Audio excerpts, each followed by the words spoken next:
సిమోను పేతురు సామాన్య జాలరి నుండి సంఘపు పునాది వరకు. గలిలయ సముద్ర తీరంలో చేపలు పట్టుకునే ఒక సామాన్య జాలరిని ప్రపంచాన్ని కదిలించే అపోస్తులునిగా మార్చిన దేవుని కృపకు పేతురు ఒక నిదర్శనం. ఆయన జీవితం మనకు పశ్చాత్తాపం మరియు పునరుద్ధరణ గురించి నేర్పుతుంది.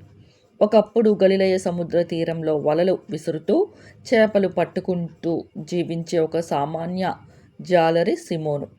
ఒకరోజు యేసుక్రీస్తు ఆయన పడవలోనికి వచ్చి లోతుకు వెళ్ళి వలలు వేయండి అని చెప్పినప్పుడు రాత్రంతా ప్రయాసపడి ఏమీ దొరకని సిమోనుకు అద్భుతమైన రీతిలో చేపలు దొరికాయి. ఆ క్షణమే ఆయన యేసు పాదాల మీద పడి, ప్రభువా, నేను పాపాత్ముడను, నా యొద్ద నుండి వెళ్ళిపో అని వేడుకున్నాడు. కానీ యేసు ఆయనను పిలిచి, భయపడకు, ఇక మీదట నీవు మనుషులను పట్టు జాలరివి అవుతావు అని వాగ్దానం చేశారు. అక్కడి నుండి పేతురు ప్రయాణం మొదలైంది. ఆయన యేసుక్రీస్తుకు అత్యంత సన్నిహితుడైన శిష్యుడయ్యాడు. నీటి మీద నడిచిన ధైర్యం ఆయనది. అలాగే యేసు ఎవరో తెలియదని బొంకిన బలహీనత కూడా ఆయనదే. తన గురువు మరణించినప్పుడు కృంగిపోయి తిరిగి చేపల వేటకు వెళ్ళిన పేతురును పునరుద్ధానుడైన యేసు మరలా దర్శించి ఆయనను పునరుద్ధరించారు. పెంతెకొస్తు రోజున అదే పేతురు నిలబడి ప్రసంగిస్తే 3,000 మంది రక్షించబడ్డారు. ఒక సామాన్య జాలరిని దేవుడు తన సంఘానికి పునాదిగా మార్చారు. పేతురు పిలుపు అందుకోవటమే కాదు, అసాధ్యమైన వాటిని సుసాధ్యం చేసే విశ్వాసాన్ని కూడా అలవర్చుకున్నారు. నీటి మీద నడవటం.